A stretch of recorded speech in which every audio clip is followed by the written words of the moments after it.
जो शख्स ये चाहता है ना कि उसकी नस्लों से रिज़्क खत्म ना हो,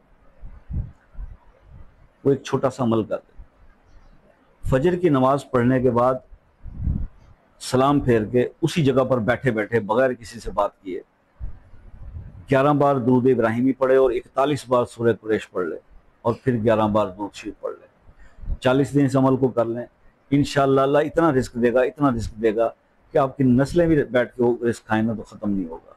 और इसके साथ जब ये आपको समरात मिलना शुरू हो जाए तो फिर मेरा मशवरा है कि इस अमल को कभी तर्क ना करना। कोई कोई अमल किसी को रास आता है और जब रास आ जाता है तो फिर उसको दूसरा कोई अमल करने की ज़रूरत नहीं रहती। दुरूद और इस्तग़फ़ार कसरत से पढ़ा करें। अल्लाह ताला आपको कामयाब करे जी। फीडबैक से आगाह कीजिएगा। किसी मसले में उलझ गए हों, दुआओं के अंदर शामिल करना चाहते हो तो वो मसला अपने नाम के साथ कमेंट में ज़रूर लिखिएगा। मुझसे रब्ता करना हो तो असर की नमाज के बाद आप व्हाट्सएप पर रब्ता कर सकते हैं।